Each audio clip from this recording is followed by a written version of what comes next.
And I got a question for you. I'm going to ask you, I have an NBA question for you. Okay. Who's winning the NBA championship this year?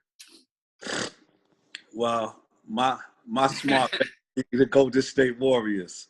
Okay, so you got Golden State winning? Yeah, I got Golden State winning the championship. All right, who they matching? I think they're going to play the Boston Celtics. All right, so you don't got Cleveland getting in? Nah, it's too much. Cleveland is unraveling. The changing of the guard is now, and I would say that with. Can you hear me? Yeah, we can hear you now. I should put my phone on airplane mode, right? I just phone call. Hold on. Okay.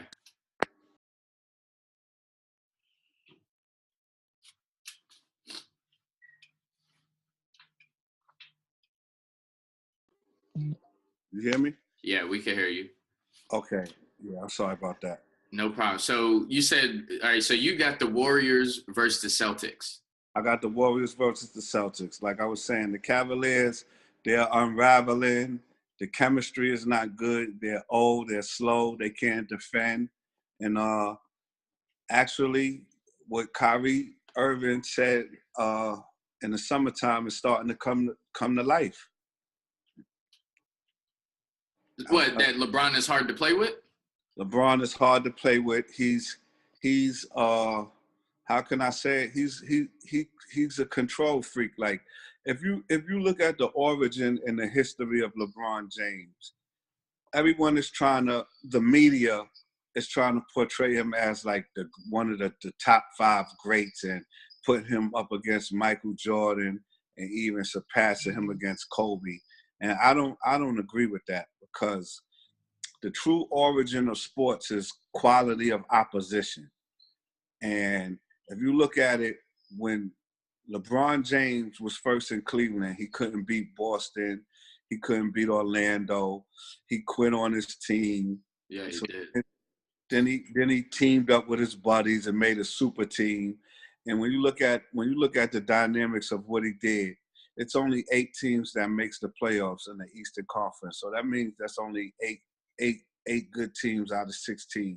And he took him and Chris Bosh was the star players on 2 of those 8 teams, and then one teamed up with one player out of another team. So let's just say 3 out of the 5 teams that was good, they took 2 of those away and made that into one team. And then you see what I'm saying? So they took the competition level out of the East. That's why he's been to the championship 7 years straight. It's because once they did that in Miami, there was no competition. You notice the West Coast is very hard. Like, yeah. And then when you look at it this year, Paul George got traded to the West Coast. Carmelo Anthony got traded to the West Coast.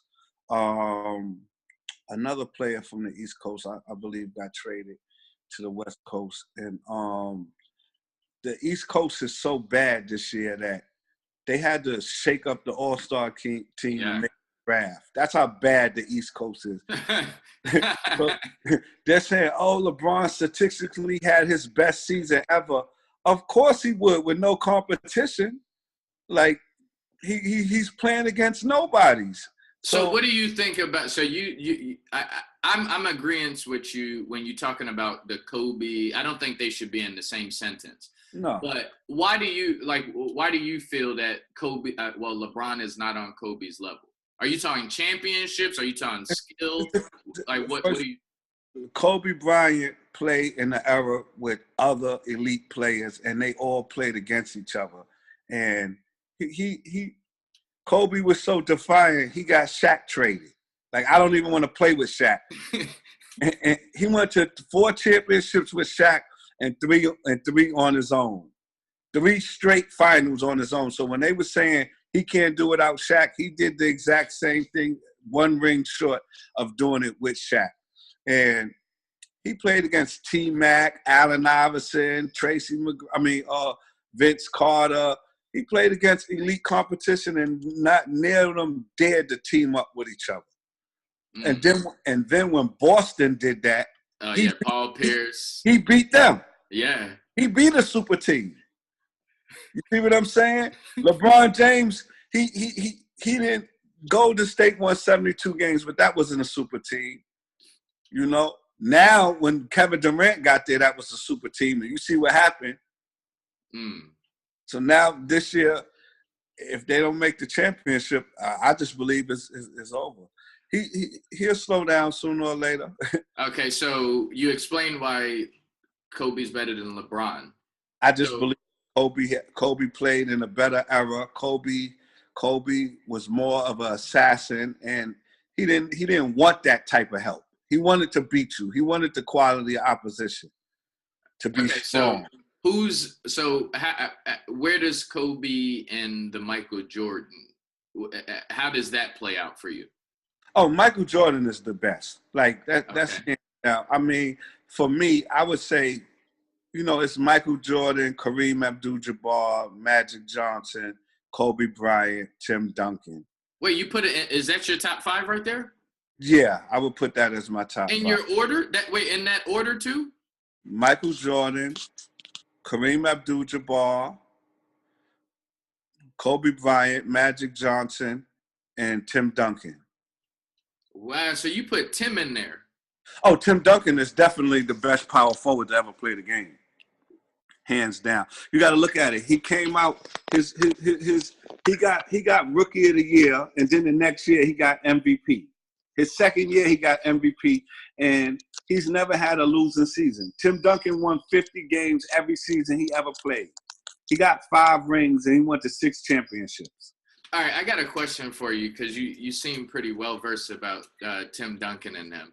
Yo, how don't they get excited? Like, what's in their bloodline where they're not? Wait, yeah. How are they not excited? Like, they don't get aggression, they don't argue, and how are they so disciplined? Do you really think is because of Coach Pop?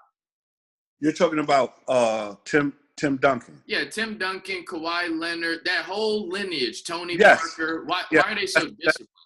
That's the coach's system.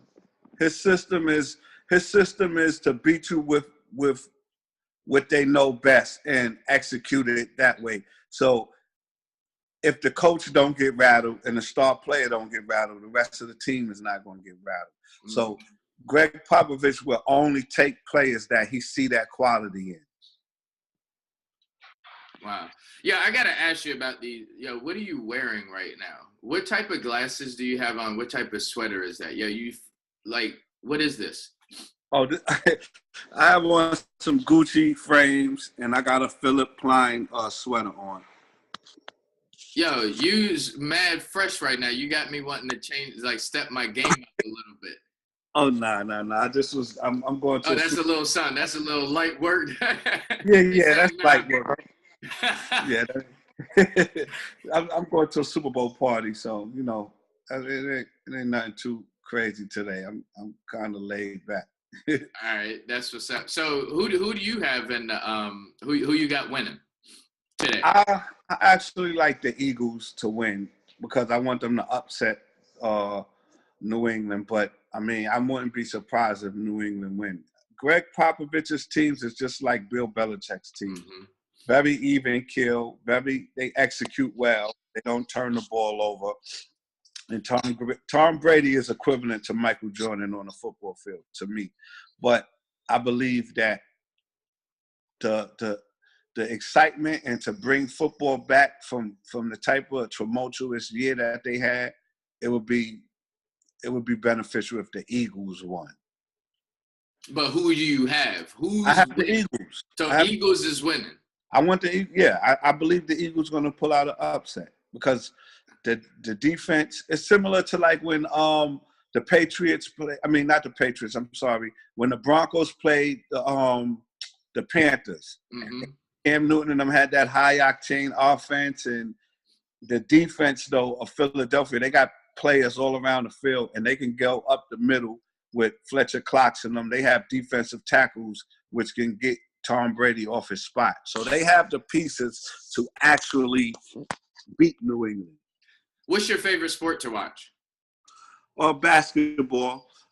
But I've been liking football lately just because of the quality of opposition, and it's more intricate. It's more of a thinker's game. So basketball is my first love, but I'm actually leaning towards football now because, like I said, to me, LeBron James killed the sport of basketball. Wow. Yeah, you keep talking about this quality of opposition. I don't think I've ever heard of that before. You're using it in sports, but I'm pretty sure you could also use it in life as well. Of course, quality of opposition just means it's really a sports term. It's like in boxing. If Floyd Mayweather only fought bus drivers, he wouldn't get the accolades. If Muhammad Ali didn't fight quality opponents, he wouldn't be considered the greatest. So the quality of opposition just means the person that you're going against should be just as elite as you. So when you're beating these people, you're beating people on the level that you're supposed to be on. It's like you're not stacking the deck to win. So is Golden State stacking the deck? I mean, when Kevin Durant went there, they stacked the deck, but that was the climate that LeBron James put the NBA in.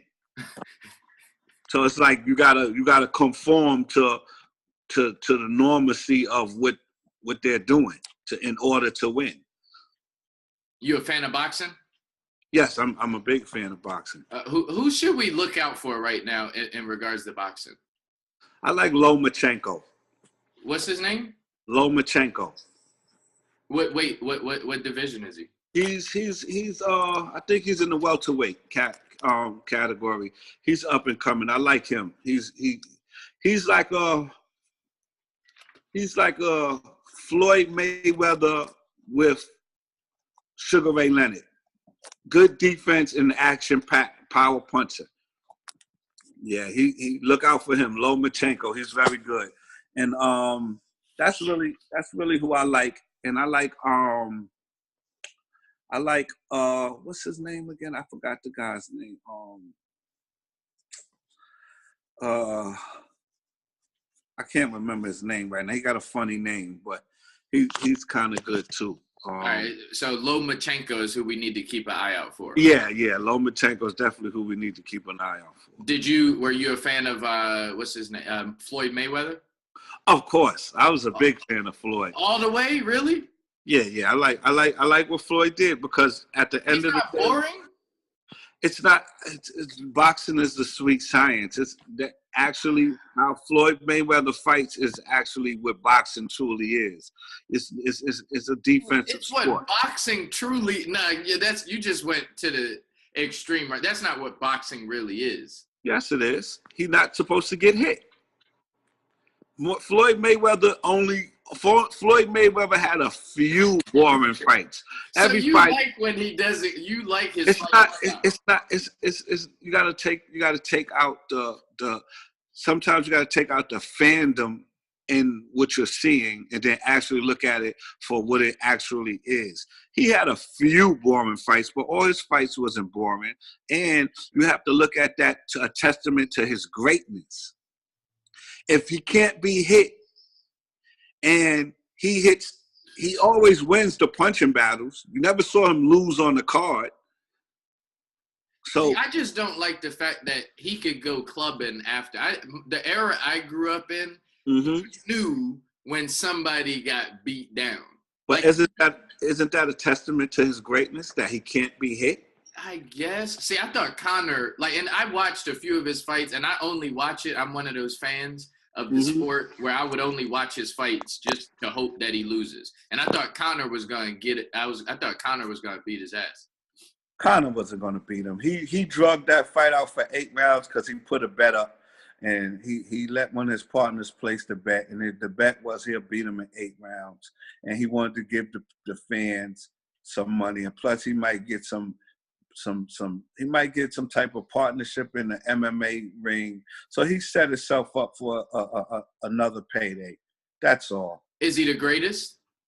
He's one of the greatest. I wouldn't say he's the greatest. I would say he's one of the greatest because in eras You always have the greatest in each era. So they could never fight each other, so you would never really know. Like, I would have loved to see him fight Hagler. I would love to see him fight Hearns or Sugar Ray. I think Sugar Ray would have beat Floyd's ass. That's the thing. The thing we won't know, because how would Sugar Ray have touched him? None of those boxers. The only person I believe would have gave Floyd Mayweather a real, real good fight was the Hitman Hearns. Okay. Because of his style. He came at you and he was unorthodox and he was fast, he was strong, and he was tall and big. So to me, Hitman Hearns would have gave Floyd Mayweather, I think that was probably the only boxer that I feel would have beat him. I think Hagler would have not been able to touch him. He probably would have been too slow. And I think Sugar Ray Leonard, he would have probably did the boring stuff like what you say to him. Okay, so do you feel that a lot of people said when he fought Pacquiao, they said he put him off because he strategically didn't want to fight him when Pacquiao was in his prime? No, I don't believe that. Oh, you don't believe that? I believe Pacquiao was juicing, and he asked him to take a test, and he didn't want. If you're a boxer and you say, I'm gonna put in USADA rules, which is United States Doping Agency rules, and they decline it, then I'm not fighting you. You know, that's the proof right there. It was like when Pacquiao needed the money and then he decided to take the blood test. Look how he lost. And then all of a sudden, your shoulder gets messed up. That's all the signs of doping.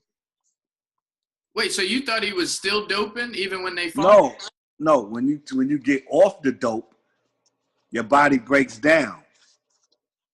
So he couldn't dope that fight, and all of a sudden he has an injury that he's never had before.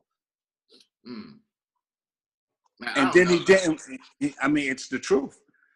He didn't. He had a shoulder injury supposedly. He did. But, okay, but the thing is, this guy has never been hurt before he fought a fight. So now you have to take blood tests, and you get in the ring, and now you're hurt, and you can't fight the way you normally fight. He wasn't hunting Mayweather. He wasn't throwing power punches. He wasn't throwing off-balance punches like he usually do. His whole game plan was off. So that's a testament to Mayweather. He can. So you think he was just trying to get paid? You think Pacquiao was just trying to get paid? Of course. He knew he couldn't beat Floyd Mayweather. Yo, I can't believe you think Floyd Mayweather can't be beat, yeah. He hasn't. Hold up. He hasn't been beat. It's not what I think. He hasn't been beat. Yeah, I'm a hater. Yeah, you just made me realize. I just really just said that. I just said. Yeah. You're acting like he can't be beat, and he has not been beat. That's terrible. He beat Canelo Alvarez. That was an exciting fight. He beat him. Do you think it's his mindset? Is it his mind? Of everything is your mindset. Everything in life, how we operate in life is our mindset. Our mindset, attitude determines altitude. How far you're going to go in life determines how your mindset and your attitude is. So if he goes into fight, you see the buzz that's going on online. I see it. MMA? Yeah, about the MMA. You think he's going to go in there? I mean, that's not his thing. It would have. I think MMA is leaning towards WWE. Like, yeah, come on, you. They are, because they losing money. They sold MMA. They sold the UFC for $4 billion. The Dana Conor, White? they sold it for $4 billion. They've been sold it. So. Wait, so why is Dana White still on the front? Because when you have a company, it's just let me explain something. When you have a company and you sell it and it's a successful company, the people who buy it will pay you to run the company to usher in the new buyers, because they're not familiar with running the company. Just like with Dr. Dre and Jimmy Iovine, when they sold Beats, they still work for Apple. Okay. because they built this brand. So now you have to usher us into how to run the company, in which y'all made it successful. So that's how things work. It's But why like, do you think the MMA would be the WWE? That's like absurd. no, I said they will lean towards that style because it's they sold it for $4 billion. Connor's boxing now. Their biggest star, their two biggest stars, Ronda Rousey retired. She went to WWE. Conor McGregor went to boxing. So now they need to create a law to bring the fans back, because the people who purchased it, they have to make their money back. So if Floyd Mayweather goes into MMA, I would lean to believe it has to be with some type of WWE constraints, because he definitely can't fight MMA. So what do you, and when you say it's leaning towards WWE, are you saying like as far as the scripting? It's going to be scripted. Some of it's going to be not so real, and some of it, I believe that's where they lean into. I could be wrong, but when the way Floyd Mayweather, what Floyd Mayweather and Conor McGregor did was a WWE style in boxing. It was. You see what I'm saying? And then the type of money that they made, Dana White ain't stupid, so he figured, hey, let's lean towards that. And the investors in MMA would go along with it, because everything is they're profit based. That's all they want is a profit. You just purchased this company for $4 billion. You better see a turnaround. So they just watering it down, because you remember when it first originated, that's when I didn't want to watch it, because it was blood, there was no rules, no nothing. Exactly. So you think they just watering it and now it's really going to get watered down? It's going to be watered down with some blood. Okay. You know, it's going to be extreme WWE. I mean, I could be wrong, but that's what I see. That's what where the money would be at, because that's something new. Damn. Floyd will get you paid too. Floyd will get you paid. Yeah. This is what I'm trying to say. So if he's going in that octagon, he's not going to get hurt. He didn't fight for 22 years in boxing and didn't get hit just to say, I'm 41, 42. Now I'm going to go take kicks to the head. He's not stupid. So how do you think the fans of UMA or MMA and UFC are going to take that? You think they'll take a few hits, but then they'll end up on top once the smoke clears? Or you think they're going to lose that whole fan base? Oh, no. If it turns more into a soap opera, you're going to get more kids. And then the fan base is going to grow. Because when you have kids, then you have their parents. They have to take them to the venues. Then you could start making dolls and toys and merchandise.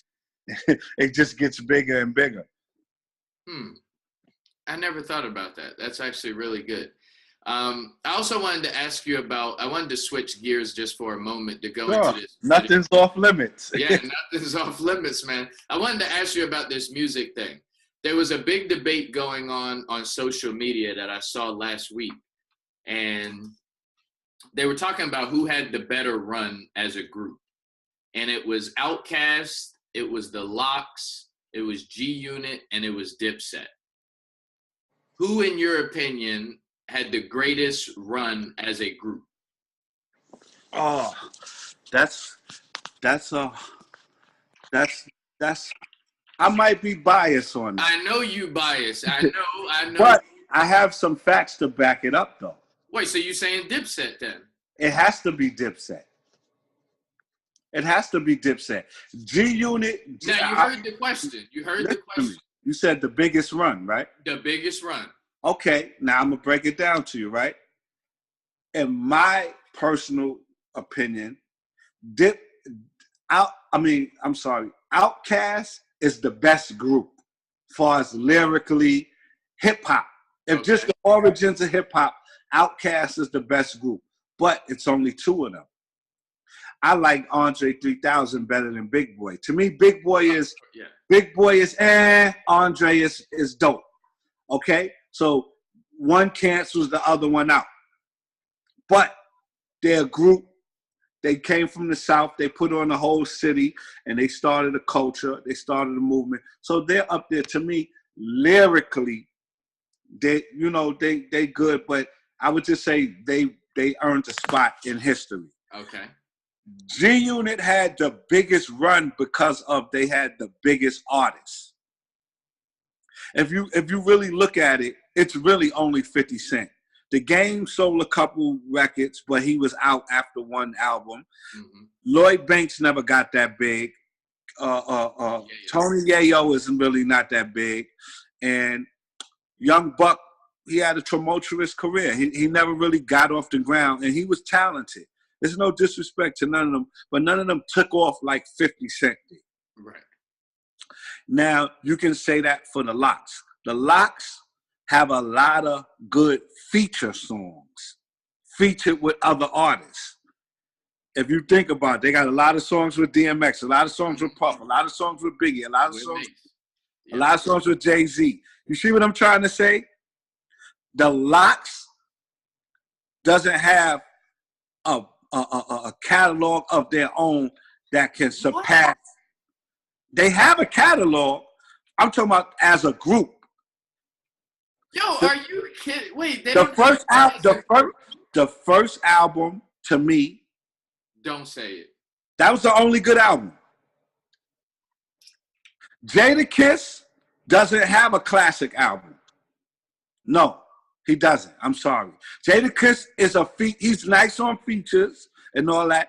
Jadakiss only have one. That's that song. Why? That's the name of it. Yo, are you serious right now? Oh, I'm very serious. He doesn't have a classic album. Tell me if does Jadakiss and the Lox have an album that's in the top 25? As a group or individually? Any way you want to put it. You're wilding. How am I wilding? Now, hold up. You asked me a question. I'm giving you my honest opinion. I don't believe Jadakiss has a classic album. Oh my God. He doesn't have. He has an album with 5 good songs. He has very good verses. But a classic album like what Jay-Z has, what Nas has, what Biggie has, what Tupac has. Okay, I see. He doesn't have a classic album. But they as a group, they have a classic album. They have that. That's what I said. That first. No, to me, the first one was a classic album. What was the second one? We Are the Streets? It's okay. Okay? It wasn't a classic. You need to listen the first to one. That. You haven't listened to it. No, my bar is high. A classic album is a classic album. That means it can be played forever. Was Mace's first album a classic album? No. It's decent. Mace don't have classics neither. Yeah, he has classic songs. He doesn't have a classic album. That's a difference. Like Reasonable Doubt is a classic album. It Was Written is a classic album. The Black Album is a classic album. Life After Death is a classic album. Machiavelli is a classic album. Like, those are albums that you can put up against anything. The Chronic. Have a classic album? I just told you, Machiavelli. Okay. Machiavelli is a classic album. The Chronic is a classic album. Doggy Style is a classic album. You like. Okay. The Jadakiss don't have one of those. I'm sorry. So now when we say groups, now why I say Dipset. Gangsta and Gentleman Styles P album was actually, it wasn't classic according It was a very good album. Yeah, it was. You know, so Styles P is high. Styles P is all right. It's all right. Jadakiss is, he's good. Okay. Jadakiss is phenomenal, but he don't have that classic album under his belt to put him in that top echelon. Like that top 5 Dead or Alive, he's not a top 5 rapper. I'm sorry. Okay. No. And Sheek Louch, he's the third real. So now when you go to Dipset, you have to look at it as they actually, all 3 of them, let's just say Cameron, Jim Jones, and Joel Santana, all 3 of them have top Billboard hits under their belt. Damn. All of them got classic radio play songs under their belt. All of them reached the pinnacle of superstardom. Like, the whole group was superstars, influential. They made people dress like them. They even squeezed in Jim Jones. That's what I'm saying. Ballin' was a smash hit. Yeah, they really did. Yeah, you got. I never looked at it like that. You just actually gave me some insight. And the Diplomat album probably was better than all of the group's albums. It wasn't better than the Lock's first one. Okay, but it's up there. It is. So, but this is how, when I say groups, this is how you got to tie it in. Cameron's albums, the Diplomats albums, Jim Jones' album, Jewel's first album. Ooh, that Jewel. And then the mixtapes. Yeah, you're right. Okay. So and then the features. The features, and then you got to look at Hal Rell, J.R. Ryder, Uncasa, 40 Cal. They have other artists that was just good too, and they have street buzz, you know. And you have to understand something. Like, their movement was crazy. They brought like gang banging to New York and put it on the forefront. The color pink, the bandanas, the way they talk, the way they did things, like the little two-step dance, the little two steps, everything. Yeah. Like, they went to Rockefeller and actually like did their own thing. They wasn't under Jay-Z. Yeah. You see what I'm saying? So all of that factors in.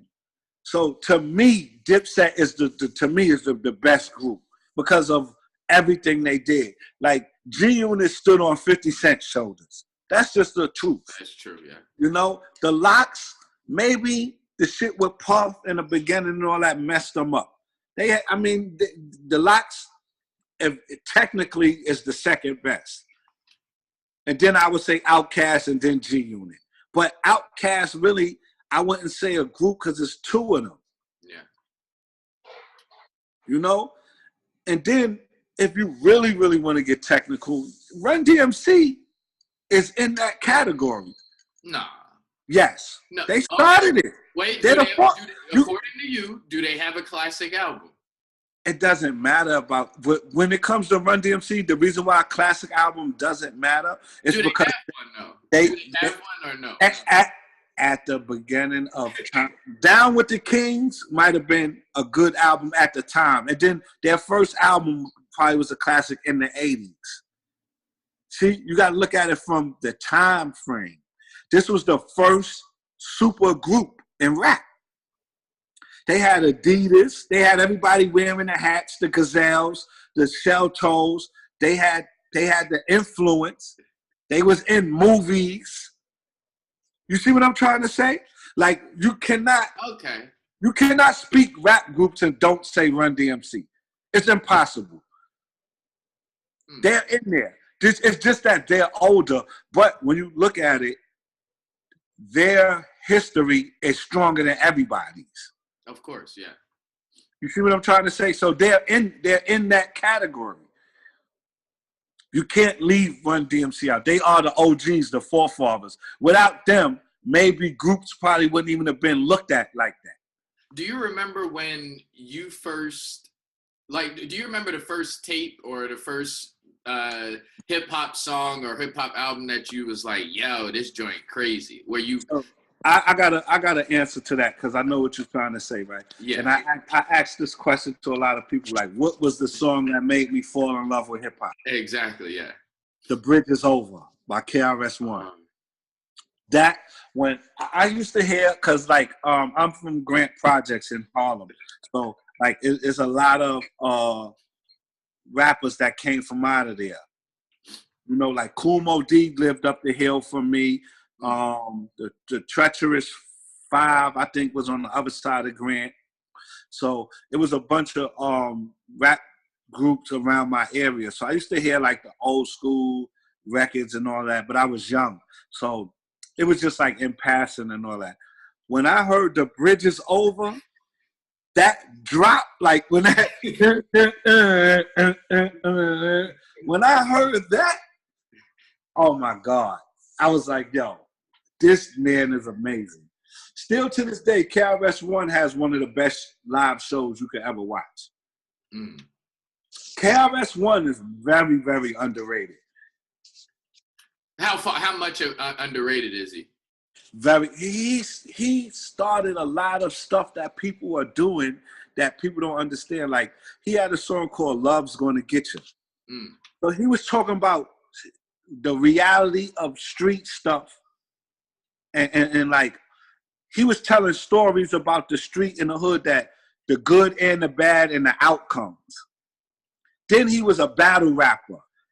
And then he had lyrics. He had metaphors. Like, he was the most complete rapper. So why, in your opinion, why do you think, because nobody talks about KRS. Nobody. Not when you put it top 5 or top 10, Rakim may slide in a lot of people's top 5 or top 10, but you never hear KRS-One. You just said he's underrated. Why do you, in your opinion, why do you feel that he is? Because his image. He didn't come off like a gangster. He didn't wear like he was a B-boy. You understand what I'm saying? Like Rakim, KRS-One, he first came out with the Dapper Dan suit with the chain, but then he changed real quick and had like the African medallions, the dreads. He got more conscious. So the more conscious he got, the more people veered away from him and didn't look at his talent. Rakim, Eric B., Big Daddy Kane, they wore the jewelry, they wore the outfits. The appearance on the outside could captivate people more than what you actually saying. So I believe that's what made him underrated, is because he changed his appearance. And that's like a cardinal sin in hip hop. What's that? To like change your appearance. You know, like to be one way and then look totally different. You know, that's like saying, like, all right, I'm gonna give you a prime example. When Kendrick Lamar first came out, right, he was like hip hop, like and then now he's more conscious, and he lost that street crowd. Okay. You see what I'm saying? Yeah. He lost a little bit of his street core because of that. Like, he don't wear jewelry, he don't wear fashionable clothes, and there's nothing wrong with that. I don't knock him for that. I'm just saying he would be way more looked at bigger if he chose to go with the normal, like the hip hop starter kit. KRS-One. It's similar to like with KRS-One, you know, and like that's the thing in hip hop today. It's this weirdo lane is big now, like the colorful hair, the tattoos on your face, the blouses, the stupid stuff like that. I don't really like that. Okay. Now, you just mentioned the term weirdo, and I have to ask you about it because you just said weirdo. You said nothing's off limits. So Troy Ave, my son just did this video. I don't know if you saw it. My son, the general, just did a video talking about Troy Ave, and he is allegedly going to take the stand against Taxstone. And what's happening? Have you heard about that? Yeah, I saw Troy Ave's video on it. Yeah. Okay, so what's your thoughts on the state of this whole Troy Ave situation? Or do you agree? First off, do you agree with my son, the general? All right. I'm from the street, and you can't call nobody a snitch unless they actually snitch. That's number one. Number two, Troy Ave, I don't believe he's going to take the stand, and I believe they're using his lyrics just to band against him. Like, he's saying that he's only loyal to his fan, and on the video he's saying middle finger from the stand, like saying he not saying nothing. To me, I might be perceiving it wrong, but to me, it seems like he's saying, fuck the prosecutors, I ain't telling y'all nothing on the stand. You know, he's saying, like, what happened, but this is public record. Everybody knows who was involved and what happened. So he's rapping about it, but he don't have to take the stand. This guy's fingerprints is on the gun. They don't need him to testify about nothing. Everyone knows he took the gun from him and shot at him. That's on camera of him running out and then Troy Ave shooting at him. So he ain't snitching because it's already public record. But when somebody don't like you, no, it doesn't matter what you do. They're banned against you to go at you. Charlemagne is like an advocate for Taxstone. Yep. And my son is the brother's friend. So it's a lot of politics going on with that. I don't believe Troy Ave is going to tell because I mean he's a street dude, and I mean at the end of the day he don't have to tell. They have the gun, they have everybody's DNA, they have the cameras. Ain't nothing to tell. The story is already going to be put together. Now, are you familiar with Wallow 267? No. Okay. Rollo or Wallow? Wallow 267. He's an artist? Nah, he's like he went to jail for a long period of time. He's out of Philly. He's with like Meek Mills and all of them. But he's like really influential person that just got home and now he's on the good path and he's a big, huge influencer. But him and Gilly, you remember Major Figures? Yeah, I know who Gilly is. Okay, so he's with Gilly. Him and Gilly are like together. They almost look like brothers a little bit.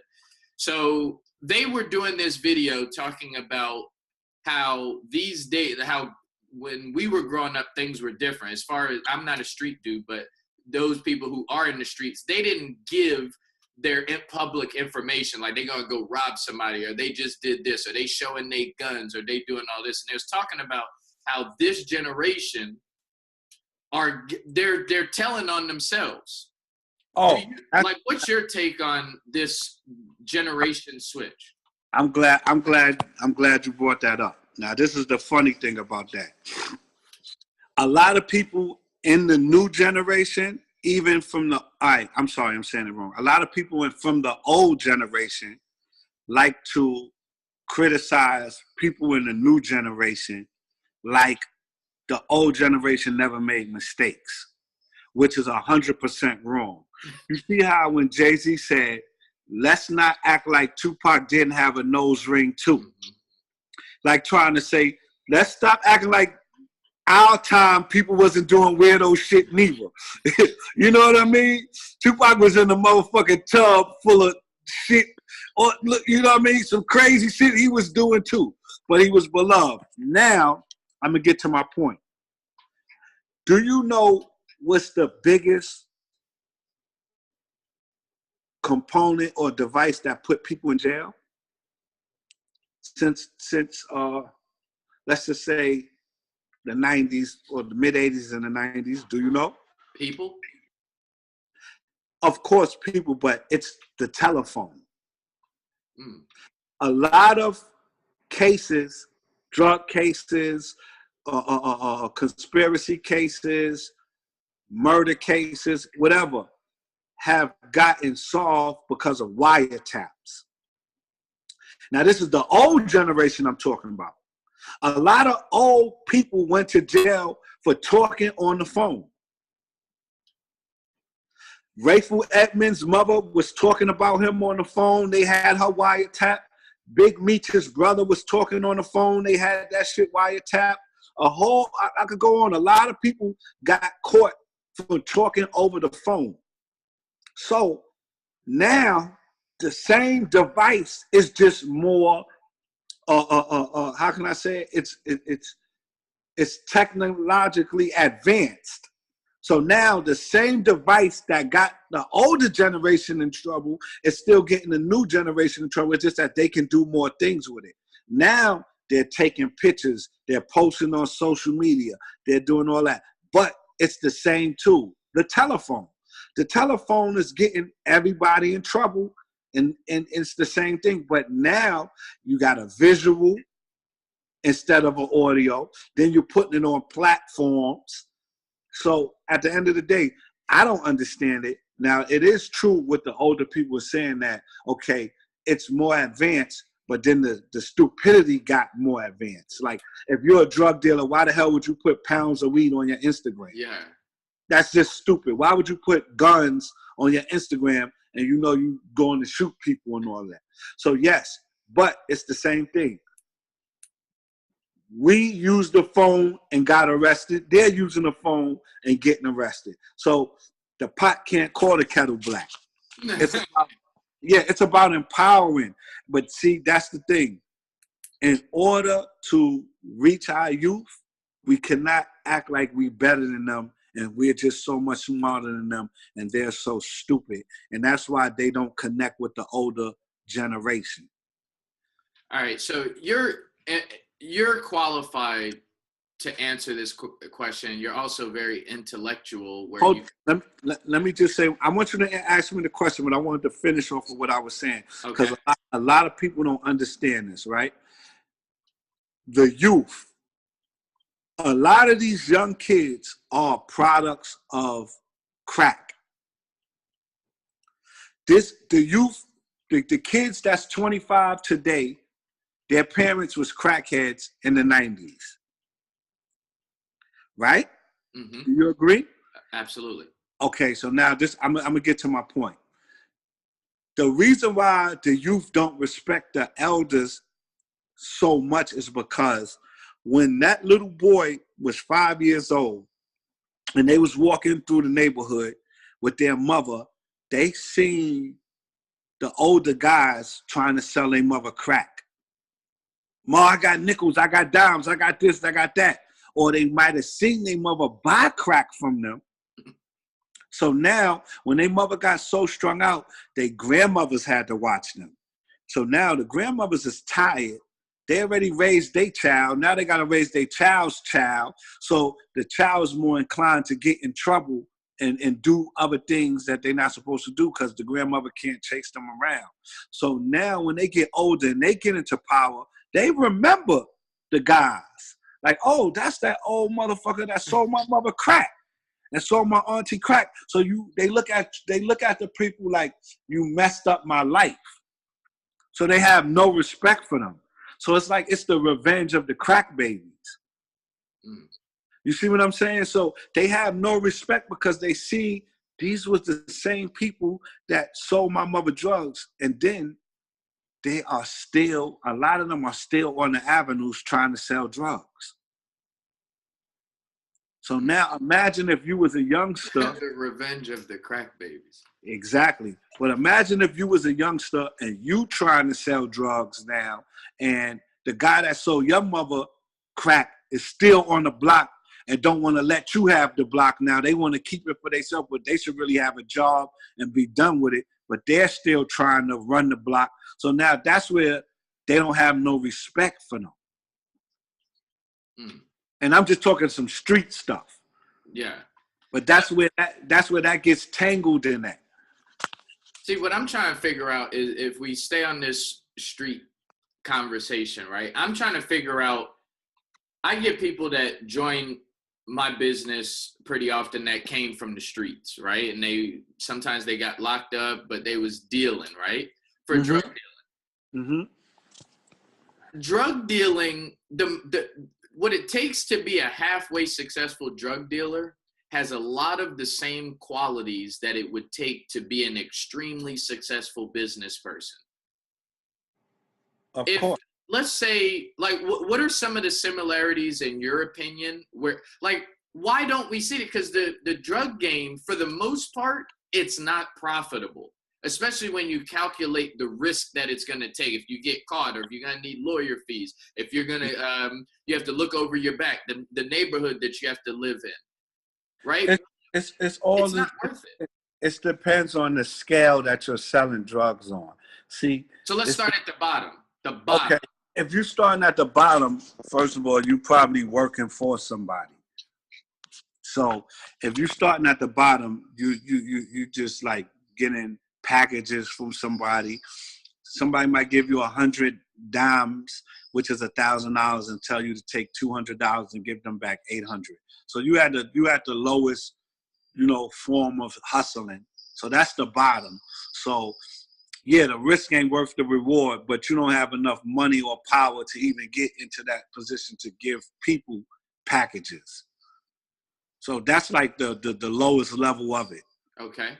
Then you have the next level where you controlling the block. Like, okay, I'm giving the packages out for the boss.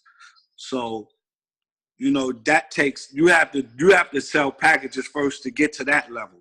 Then when you get to the next level, if you're buying product, now it becomes like how you said, if you can run a business. Now that's about profit margins, losses, and maintaining your money. So say for instance, if you made $20,000, so now you say, all right, I'm gonna purchase $20,000 worth of drugs, and it should get you $40,000 or $50,000. After you pay everybody, and if you have $40,000, the smart businessman might invest the whole 40. Mm-hmm. Then you have some drug dealers that's not smart that want to spend money on jewelry, cars, and all of that, and might just invest $10,000 or mess their money up. So it's just like business.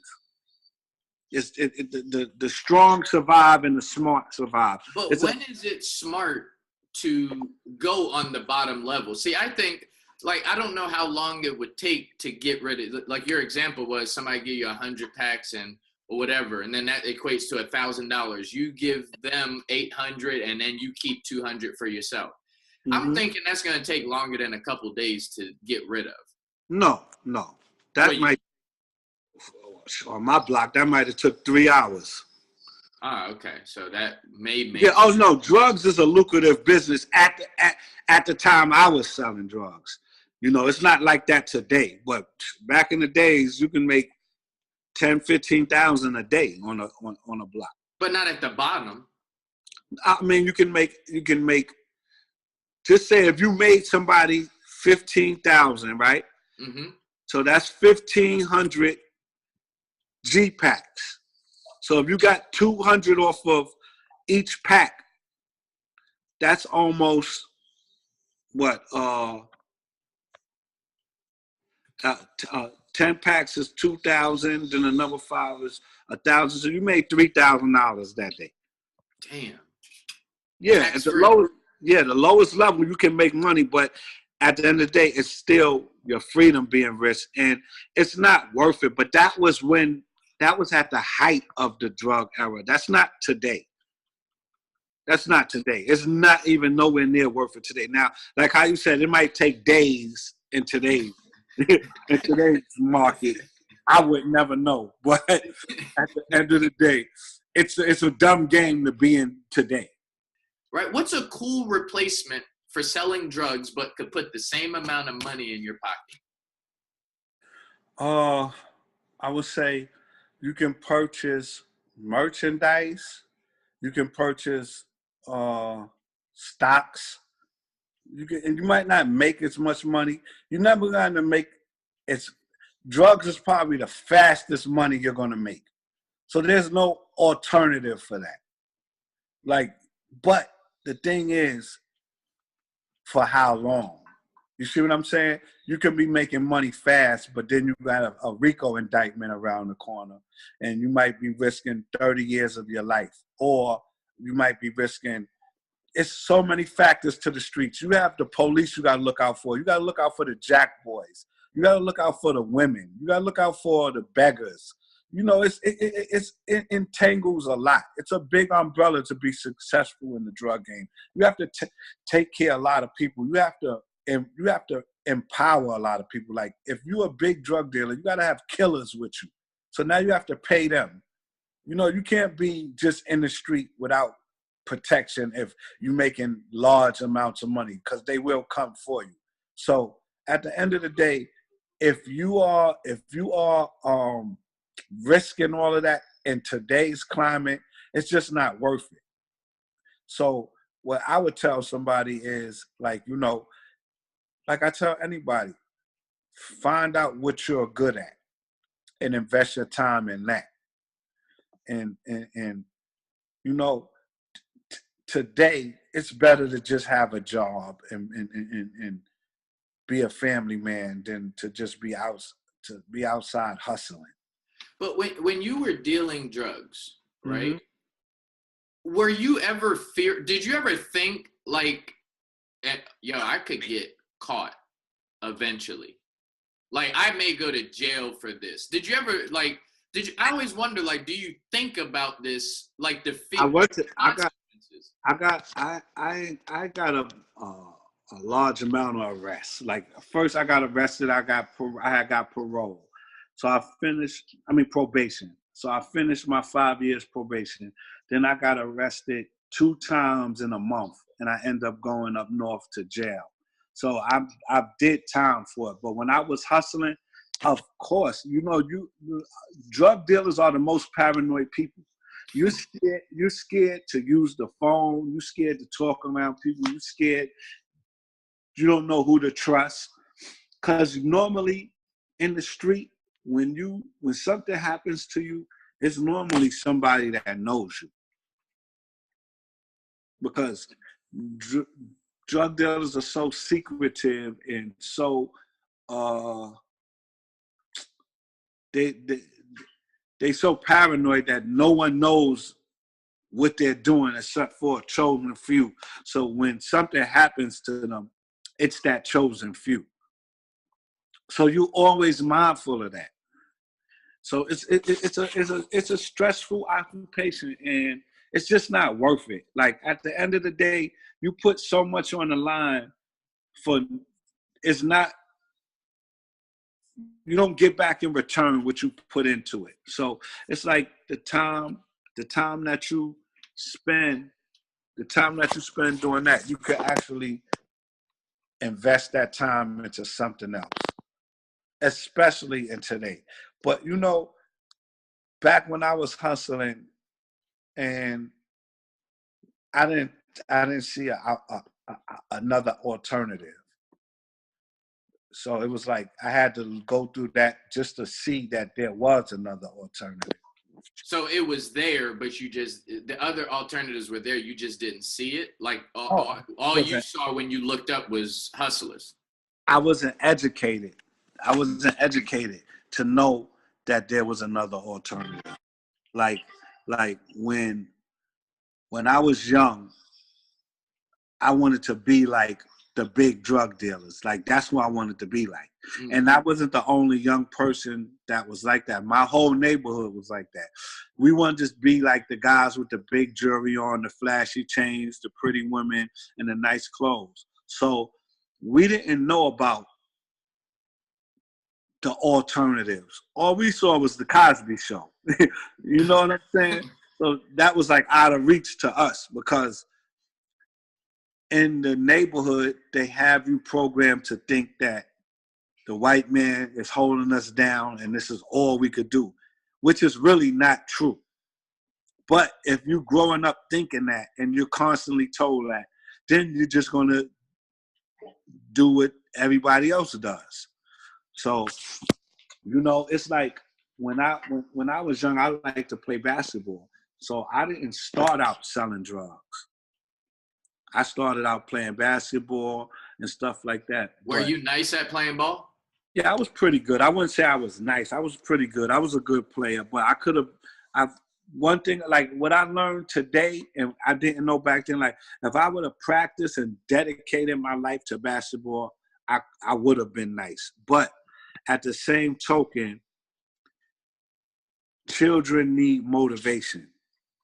And that's where your parents come in at. And that's why, like, with my children, I support everything they do, and I'm always there for whatever they do as far as sports or extracurricular activities, because whatever sticks with them, I'm there to support them. And when I was a child and I was playing basketball, I didn't have that support, so I gave up on it, and then that's what made me choose a life of crime. So 9 times out of 10, the kids that's choosing these lives of crime doesn't have the support of their household. Looking back in hindsight, though, what do you think T Money could have done as an alternate that would have been just as profitable, just as cool, and may have influenced those around you to have a different example that they could choose from? Well, for me, my biggest regret is I wish I would have went to college. Like, for me, what I could have did as an alternative was just, at that age, I was hustling at 14. So there was no real alternative because I wasn't going to be running no Fortune 500 company at 14. So at 14 years old, my behind should have stayed in school. You understand what I'm saying? I should have stayed in school, and I should have, how can I say it? My alternative was just to educate myself better on quality of life. You know, I just was of the mindset that that's all that was there for me was the streets. So that's great. Did you have both of your parents growing up? No, I didn't have both of my parents. I grew up with my mother. Me and my father is estranged. Like, see, I had like a troubled childhood because of my father. And it's like when I was young, he wasn't around, but he was around. So I had that type of stuff to deal with. Like, the worst thing in the world is to actually see your father, but he's not there for you. What do you mean? Like, my father used to come around, but he never did anything for me. He never taught me anything. He never like came to none of my basketball games. He never threw me a birthday party. He never spent personal time with me, like took me to the movies or stuff like that. But he was just around. So he was like a deadbeat, but that was just around. So that kind of messed me up more. And then my mother had like 5 kids, so she was working, and she was a single mom. So it was like she had to do what she had to do just to have us with lights on and food on the table. So that's how I had a clear path to the streets, because I wasn't really supervised. See, the reason why I was asking you that question is because in the work that I do, you see there's 2 sides of a coin. Like, someone could grow up in both of so someone could grow up with your same example that you just shared, right?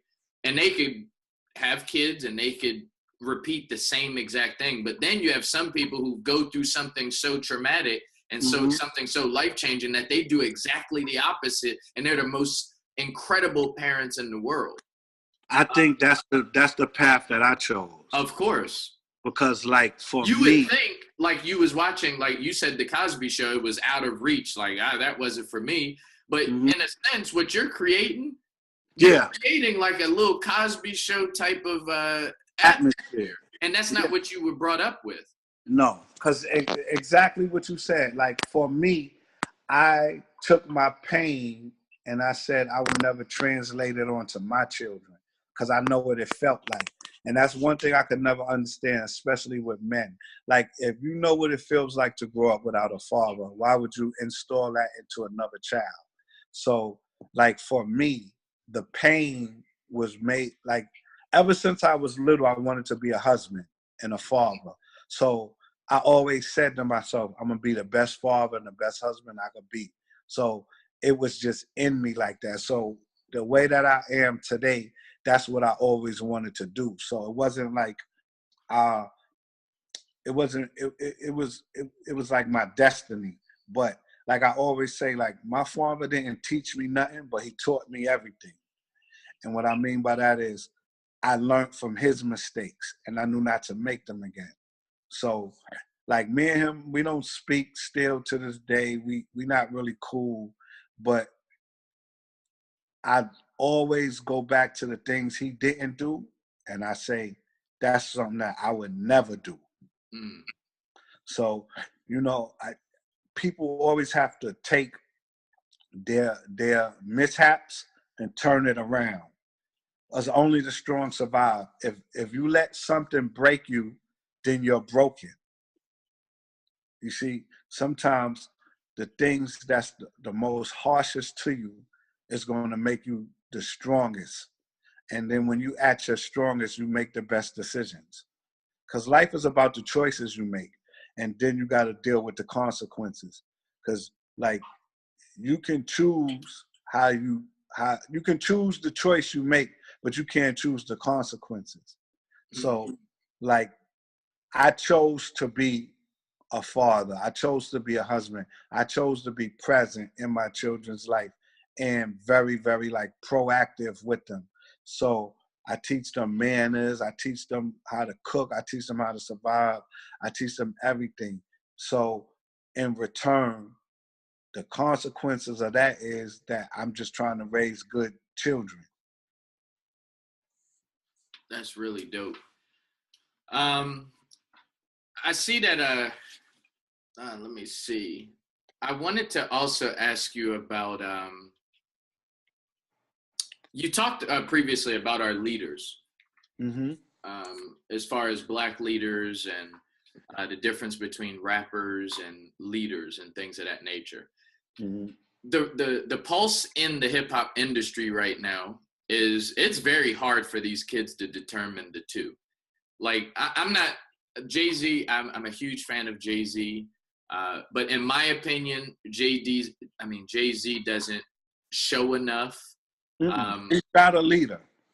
Right, and you said that, you articulated that very well previously. But my thing is, how do we? I don't know how to word it. How do we bestow the leaders of our community? Like, how do we give that title to somebody?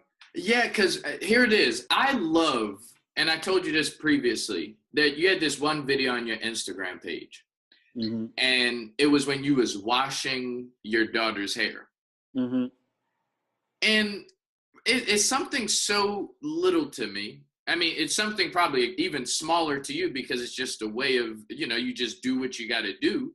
But I think that and when it comes to leadership, there's some people, and again, I'm not knocking Jay-Z for this. I'm just saying that we have better leaders, or leaders that you can actually see them living it, right, more than the things that we can't see, and we make up this facade of what we think that this person is doing. Exactly. I know exactly what you're saying. And you know what it is? It's again, like I said, like with the KRS-One thing. Our people are so designed and programmed to love luxury things and people who have these things, and they start to bestow that type of respect on them. Like, if a guy has a lot of money or a big car or nice jewelry, they consider him a leader, or they consider him somebody. That doesn't necessarily make them somebody. Like, I have a bunch of friends that know me personally that will post a Jay-Z picture and make him seem so glorious, and they never met this man a day in their life, but won't post a picture of me washing my daughter's hair.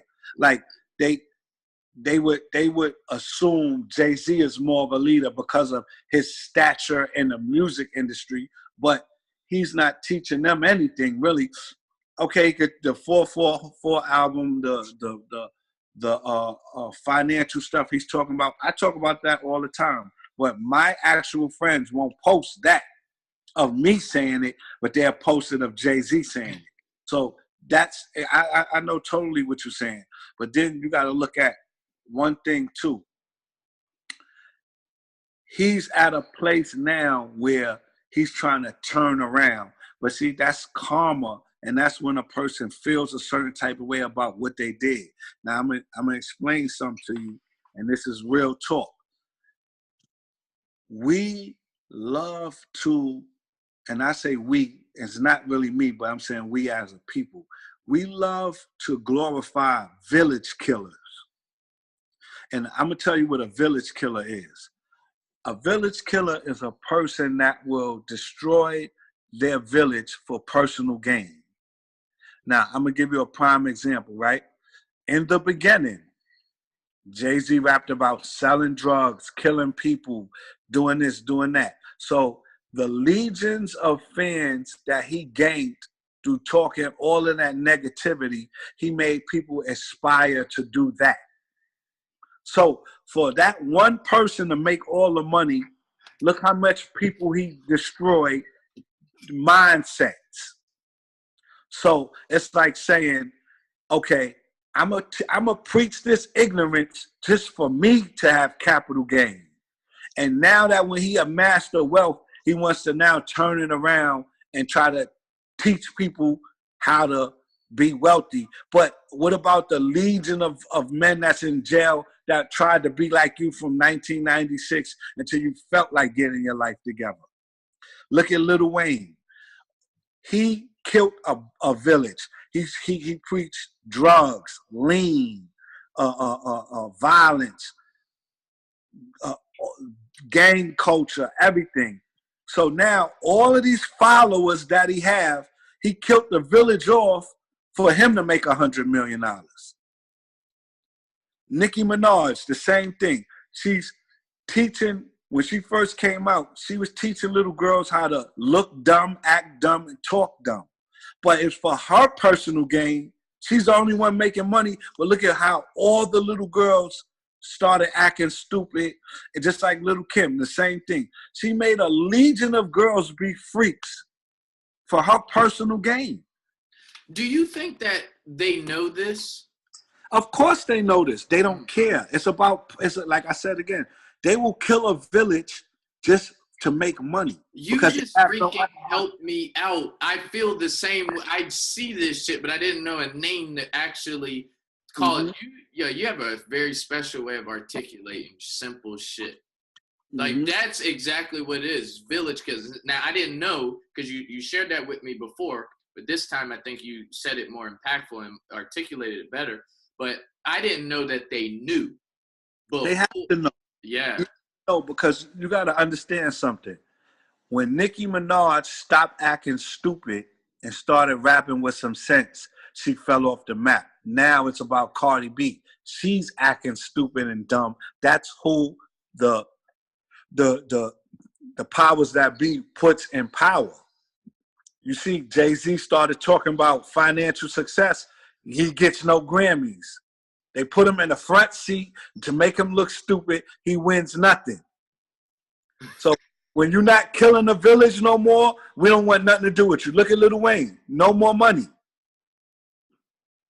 All the village killers, once you stop trying to kill a village, they don't got no use for you no more.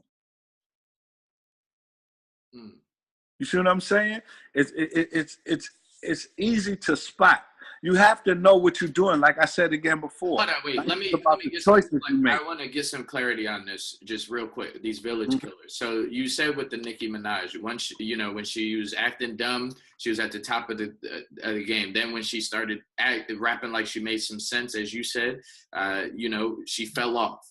Now, are you saying that they only fall off in that area, in that thing? Because it's not about falling off with her skills. It's about the powers that be. They're not putting no money behind her no more. No promotional money.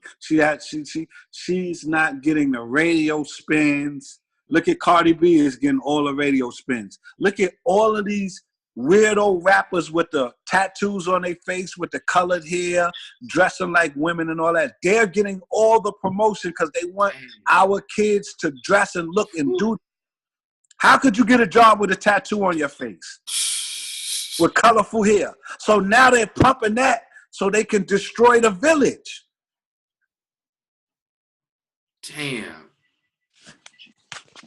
You understand what I'm saying? Yes, I do. Yes. And that's where the market is created at.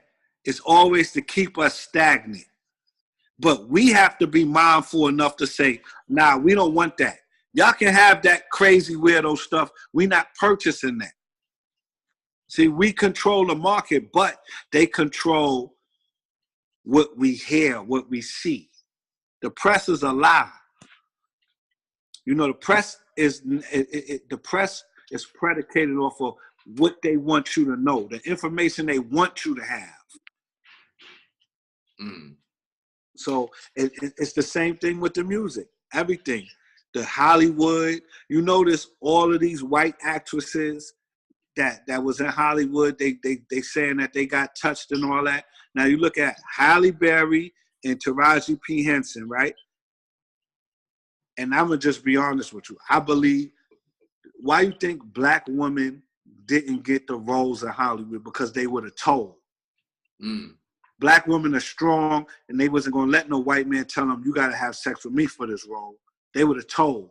So, but the successful black woman that did do it, I believe, shut up and did what they had to do to get in that position. I believe Halle Berry let some white man touch her to get those roles and didn't say nothing about it. Because, again, for capital gain, some people would take the lesser of the evil. That's just what I believe. Because now there's a story out saying Halle Berry and Taraji P. Henson's manager, former manager, touched 8 black girls and 1 Asian girl, but he was using the fact that he was their manager to touch them, but they never got no roles. So now they got a class action suit against him. But if you go back to what I was saying, look at the 2 women that he represented, the 2 biggest black stars today in Hollywood. And they're not claiming nobody touched them. So what made them different? Wow. Huh. These are things you got to look at with an open mind, because at the end of the day, nothing is given. Like behind every successful black man is a Jewish man behind him. Believe that. What do you mean? Behind every successful black man, there's a Jewish man, right? But in secrecy behind all of that, pulling the strings.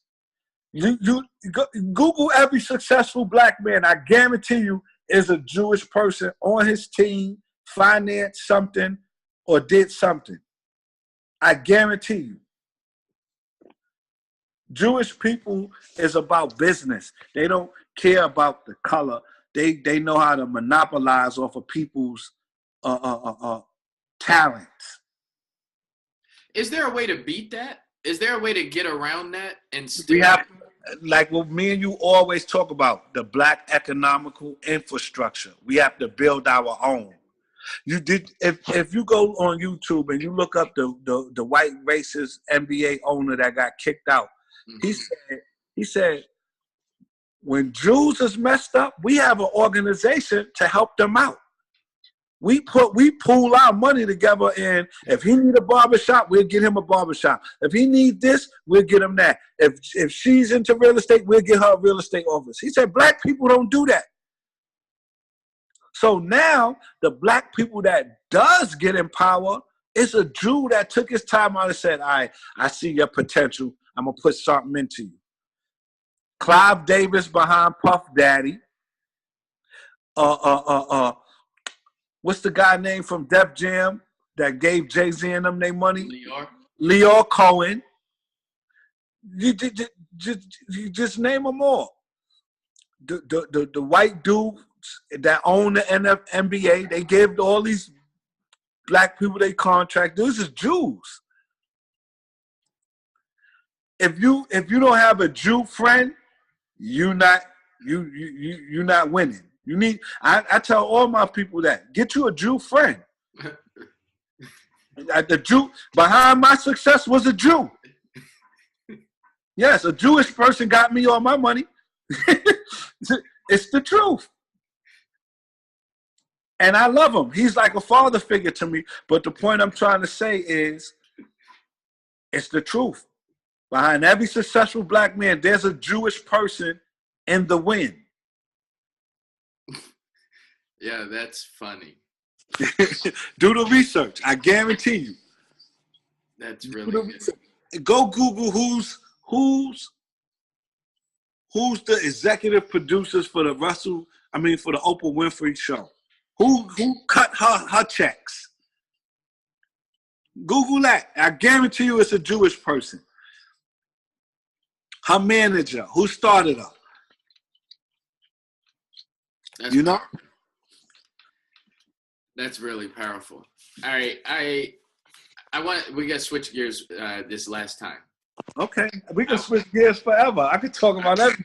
I want to talk about this. I know you're on this healthier lifestyle. Yes. I want to know about this. Like, I'm on my healthy thing too, but I know you are very conscious of your health right now. Yes, right now. Yes, I wasn't always that way. Right. I want to know, like, what triggered this? Yeah. First off, what triggered this? Well, to be honest with you, a couple of my friends had passed away from cancer, and they was very young. And then I also watched that Netflix show that was called With the Health. Okay. And you know, it's this guy named Ice Pick J. He's a big producer in the hip hop community. Like, he was like with the Rough Riders of DMX and Jada Kiss and a bunch of those artists. But me and him was like childhood friends. And he passed away young, but he was really on his health stuff too. So that kind of opened my eyes. When I seen him in the casket, and I just made a conscious decision to myself, like, I'm going to take better care of myself. So it was like, to see your friend that's only 2 years older than you die from cancer, and we're fairly young. So I was like, you know what? Start doing the research, and you know, it's like these processed foods and all that stuff is just not good for us. So I just made a conscious decision to eat healthier. So what are you doing? Like, well, first and foremost, I know you're married and have kids as well. So before my next question is, are they included in this? Well, me and my wife actually does it, and my daughters. Oh, so y'all guinea pigging. You and the wife y'all guinea pigging, trying it out first. Yeah, we on our 3rd month. Okay. And I didn't backslide or nothing. I'm doing good. I lost about 20 pounds. My wife lost some weight. I feel good. You know, I could feel the difference.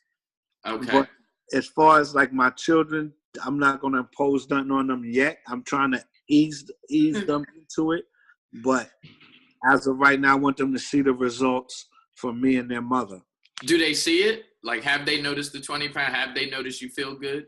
Yeah, they noticed it. But you know, those are children, so I don't impose my will on them. I let them try to learn how to make their own decisions. Could you, 20 years ago, 30 years ago, do you see you thinking about food and what choices you make health-wise 20, 30 years ago?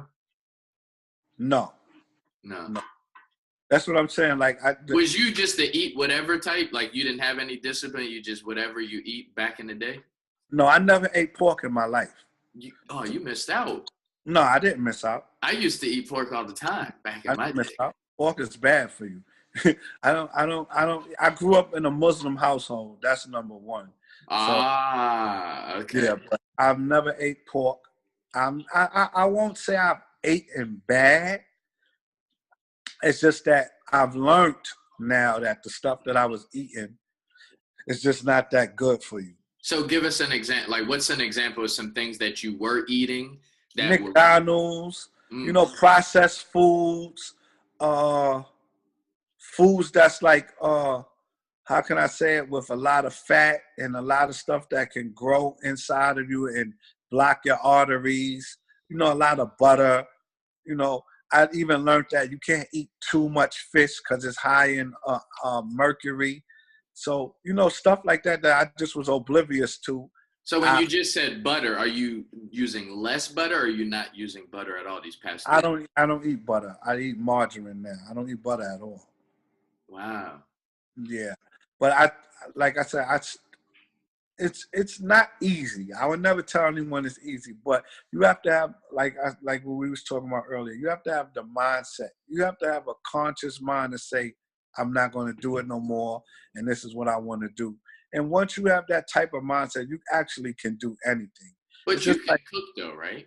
say that again? You can cook already. You already know how Yes, to cook. Yeah. yes. I cook, but that's the thing. Right now, I'm actually learning how to cook vegan food, vegetarian food. I'm not a vegan, I'm a vegetarian and slash pescatarian. Okay.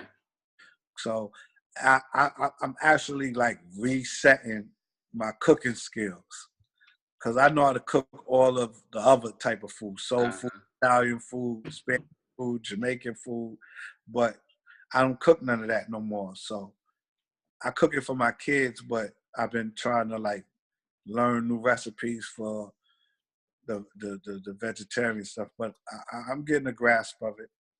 Okay. So yeah, I mean, this whole vegan thing. I mean, I know you watch basketball. We was talking about that earlier, but Kyrie Irving, do you know he went clean too? I think Hmm. he's a vegan right now. Did you know that? I've heard it, but I didn't like do too much investigating on it.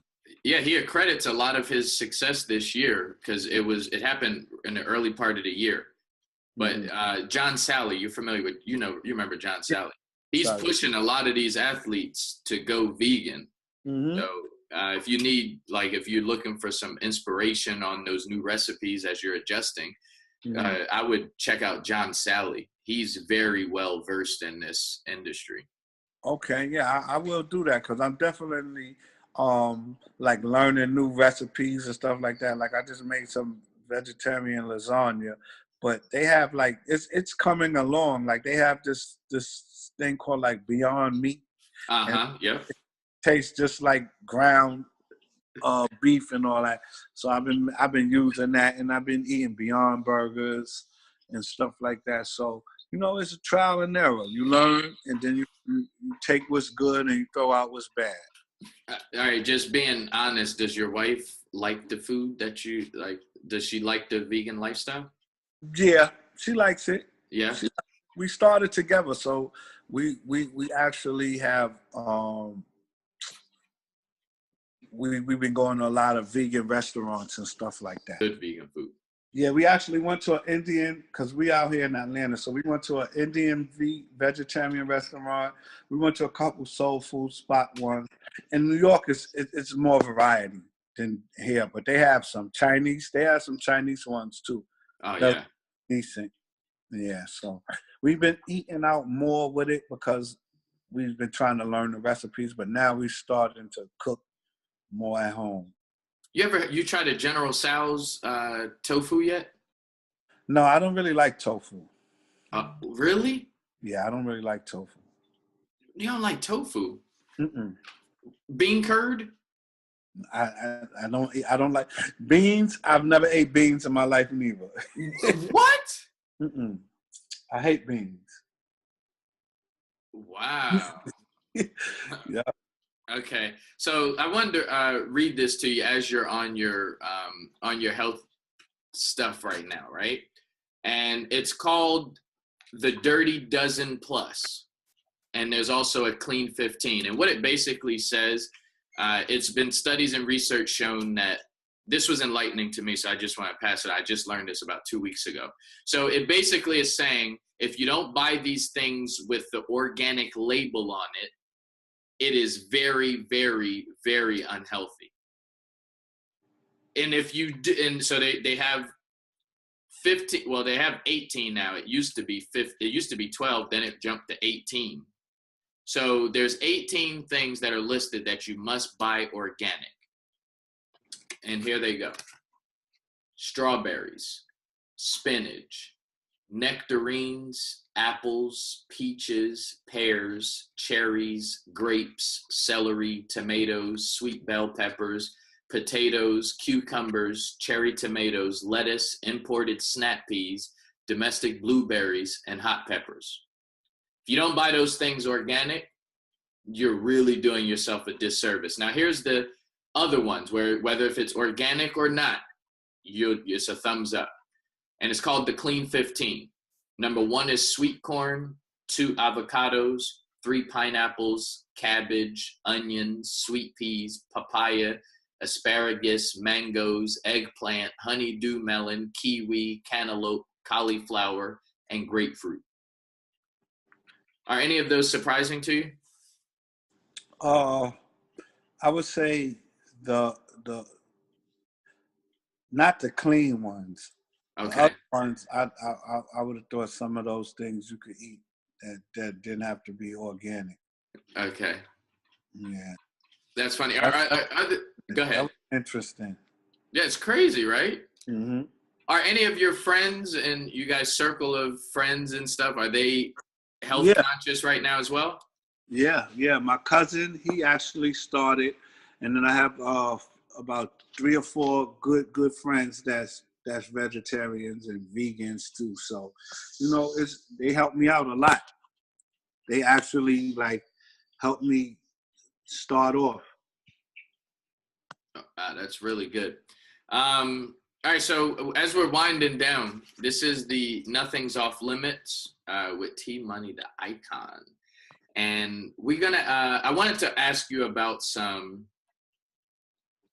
I don't know how to call it, but I think you like are one of the freshest dudes that I know, right? And Thank you. I appreciate absolutely. I think you, maybe you could give us some tips or some little things, like the little practical things, because maybe not everybody has enough money to buy a pair of Gucci framed glasses or the sweater that you're wearing, right? it. What are some basic things, especially for the males, the men, young boys? Like, what are some basic things that we can do to make sure that we're fresh? Well, basically, to be honest, now it's about like the cut. So now, like the baggy stuff is out. It's not in style anymore and all that. So if you got a nice, it depends. Like I always tell people, try on your clothes first. Like in the store, Mm. don't just buy something without trying it on. See how it fits you, because you might need either a size smaller or a size bigger. So see how it looks on you. Because first of all, everybody is looking for a certain look. So it's like, find a brand that fits your body type the way you want it to look and feel comfortable. That's the two biggest things. You want it to look the way it feels good, and you want it to be comfortable. And then, you know, you have to coordinate accordingly. So it's like being fresh is definitely not name brands. It's just about how you put it together. It's like your personal style on your clothes, you know. So it's like you can have a shirt that stands out, but then if your shirt is standing out, don't have loud pants and sneakers on. You see what I'm saying? So it's like whatever piece that's the strongest piece, let that illuminate the outfit. Things like that. Good haircut, being well groomed also goes along with the look. You know, if your hair and your face looks nice and your clothes fit you good, then you're gonna have a confidence about yourself. And just the way you walk is gonna look like fresh. You understand what I'm saying? So Do you go to the cleaners? no, I wash my clothes. What you mean you wash your clothes? I wash and dry my clothes and iron them. You don't go to the cleaners. No. Wait, so a sweater like you have on right now? Oh, this type of sweater, yeah, I would put in the cleaners. But for the most part, I wash my clothes. Okay. So Yeah. what type of things do you put in there? My suits and my like expensive shirts or sweaters I put in the cleaners. But for everyday clothes, I wash. Okay. I just wash on the gentle cycle. Why you wash on the gentle cycle? I wash like sweaters and certain shirts on a gentle cycle, Mm. and then I wash my jeans regularly. Yeah, I don't really do too much dry cleaning unless it's like important, like garments that I'm gonna keep. But I really like buy clothes and then really don't wear them too much, and I give them away. Really? Yeah, I don't really keep too much of my stuff. Wait, are you from you're from Harlem? Yes. Yo, I have to ask you this. Yo, is it a thing? I've been to Harlem several times. Some family members lived in Harlem. Like, yo, why do you guys think like you're so like you guys are the best? Like you have a sense of it's almost cocky, like a confidence, but then it's like real chill and mellow. Like everybody you know from Harlem, it's like, oh no, you know how Harlem people do. Like it's this thing. Nobody from Brooklyn says like, yo, but that's how Brooklyn do. It's usually Harlem. Like, what is that about? Harlem is the best. Like it's not about us thinking we the best. We are the best because you got to understand something. We set the trend. We have our fingers on the pulse. Like whatever clothes we wear, everybody else is going to wear. Whatever we deem is fresh, everybody else deem is fresh. Like if Harlem people started wearing baggy clothes again, everybody's going to wear baggy clothes again. That's just it. And the confidence comes from just that us knowing that we set the trends. You got to understand something. In life, the most successful people are confident and cocky. Like Michael Jordan knew he was bad. Kobe Bryant knew he was bad. If they didn't know they was bad, they wouldn't be bad. And I mean bad meaning good. Yeah. You know what I'm saying? So like Harlem people, we know we the flyest community because the people with the least amount of money in Harlem dress better than people with the most money in another borough. Like our bums is other boroughs fly. So that's just how it is. Like that's just Harlem for you. All right, my last question, and then we'll wrap up. My last question is, what is the greatest creation that Harlem has come through Harlem, outside of yourself? No, I wouldn't say I'm the greatest creation. You know how Harlem is. I didn't know. I wanted to just stop it just in case you say yourself. Now, for me, right? Yep. I would say now this person, I wasn't born in Harlem, but he ended up in Harlem. He represented Harlem.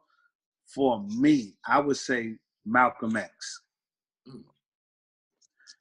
I'm like, that's who I look up to. I've never met him and he's my OG.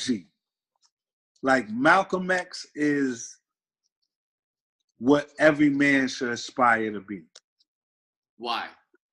He was smart. He was fearless. He had a past. He changed his life around. He was a father. He was a husband. He was not a follower. He was a leader. He did not take nothing. And he was for his people, and he was for his people in a righteous way. Like he didn't want us to be stupid. He wanted us to be smart. He wanted us to progress. He died for that because the person that he thought was his teacher and all of that, when he found out something that he disagreed with, he walked away from it. That's a man. When the federal government told him to take down that same man, even that he wasn't messing with him, he told them no. If y'all know me, y'all know that I'm not that type of person. So this is a man that stood on his principles, and he resided in Harlem. So for me, Harlem produced Malcolm X. I would never say Harlem, the greatest creation from Harlem was a drug dealer.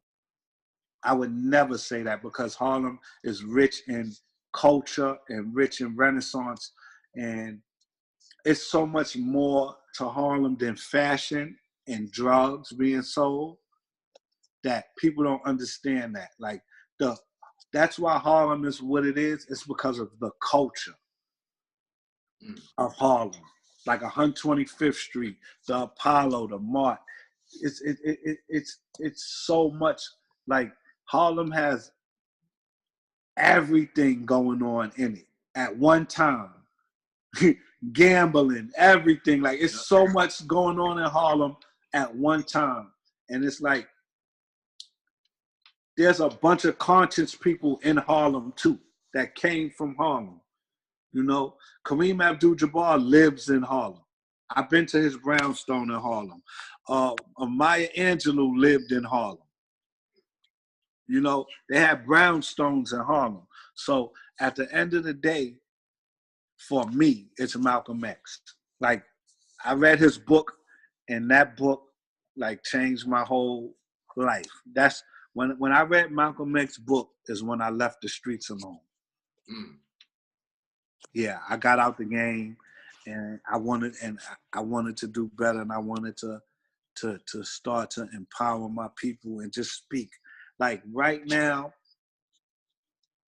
I post stuff on Instagram and I say stuff, but I'm not even 1/10 of the man Malcolm X was. Like, I wish I had that in me to do more, and hopefully, like with this podcast, that could bring that out of me, and that will be like that will go to you, like as a credit. If we get out of this podcast what it's supposed to be, you will be the person that gets all the credit for that.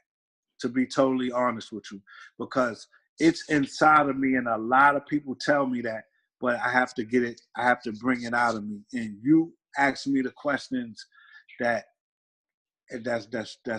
creating this platform for me to even to bring it out of me, and hopefully that's what I aspire to do.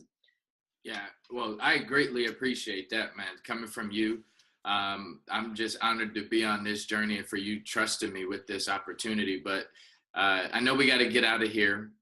This is T Money the Icon, the creator of Nothing's Off Limits. I know I had a great time. This is our first episode of this podcast. So this is what we're going to do, ladies and gentlemen. We'll be back every week. You can go on Instagram. I know I do. I keep telling you guys, you guys try and run away from social media and try to take hiatuses like 30 days off of social media. That's a bunch of bull crap, right? It's all about who you're following. You guys are following some negative people. You guys are following some people who don't inspire you to do more. You guys are so what I'm telling you is you need to go to Instagram. You need to follow this man. His handle is at T Money the Icon. That's TMONEYTHEICON. Go follow him right now. Stop running away from social media. Start deleting some of the negative people that you're following and start following the right people that help you get back on the right track. My name is Billionaire Brown. Until next time, guys, continue to be. Peace.